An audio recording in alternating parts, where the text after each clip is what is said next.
بسم اللہ الرحمن الرحیم۔ السلام علیکم ورحمۃ اللہ وبرکاتہ۔ ابو ہریرہ رضی اللہ تعالی عنہ کی ماں کے اسلام لانے کا واقعہ۔ سیدنا ابو ہریرہ رضی اللہ تعالی عنہ خود دولت اسلام سے بہراور ہو گئے تو ان کو فکر ہوئی اپنی بوڑھی ماں کو بھی اس سعادت میں شریک کروں، مگر وہ برابر انکار کرتی رہی۔ ایک دن حسب معمول ان کو اسلام کی دعوت دی تو انہوں نے شان نبوت میں کچھ ناروا الفاظ استعمال کیے۔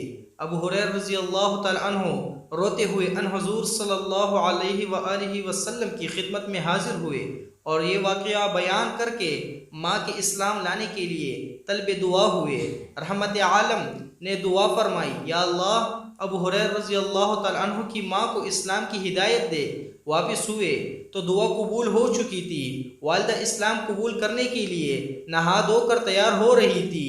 جیسے ہی ابو ہریرہ رضی اللہ تعالی عنہ گھر پہنچے، ماں نے پڑھا اشہد ان لا الہ الا اللہ واشہد ان محمد رسول اللہ۔ آپ اپنی والدہ سے یہ الفاظ سنتے ہی فوراً الٹے پاؤں فرت مسترد سے روتے ہوئے نبی کریم صلی اللہ علیہ وآلہ وسلم کے پاس حاضر ہوئے۔ عرض کیا، یا رسول اللہ بشارت ہو، آپ کی دعا قبول ہوئی، اللہ نے میری ماں کو اسلام کی ہدایت بخش دی۔ اسلامی واقعات اور معلومات کے لیے ہمارے چینل کو